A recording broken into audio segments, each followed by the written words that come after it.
Imagine this. Two students walk into the same classroom. One of them memorizes every chapter the night before the exam. The other spends weeks asking questions, building projects, and trying to actually understand how things work. The exam ends. The first student scores 98. The second scores 74.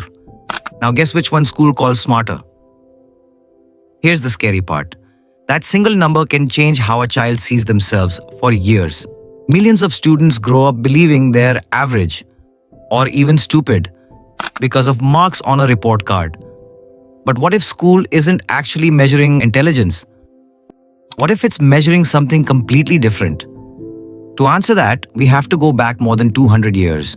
Back to a time when schools weren't designed to create entrepreneurs, scientists, or innovators.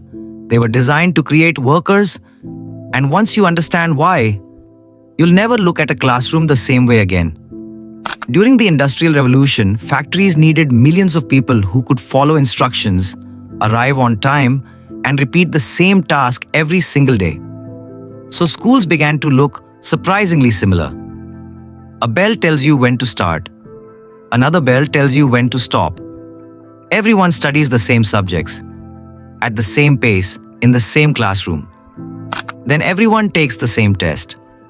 Efficient? Absolutely. Fair? That's a completely different question, because imagine asking a fish, a monkey, an eagle, and an elephant to all pass the same climbing exam. The monkey wins.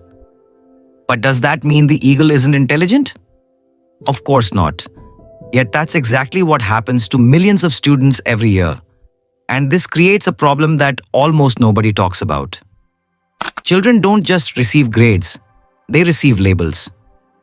I'm bad at maths. I'm not creative. I'm just average. Those labels slowly become beliefs, and beliefs become identity. But here's the twist. Some of the people who changed the world were never considered exceptional students. Not because they lacked intelligence, but because their intelligence couldn't be measured by a 3-hour exam. And today, that matters more than ever. Artificial intelligence can already solve equations, write essays, translate languages, and answer factual questions in seconds. So if machines can memorize better than humans, what will actually make someone successful in the future? That's where the education system begins to fall apart. Because the future doesn't belong to the people who remember the most. It belongs to the people who can think differently, people who ask better questions, people who solve problems nobody else sees, people who create, people who adapt. Your report card can measure your performance on one exam. It cannot measure your imagination, your resilience, your curiosity, your courage, or your potential.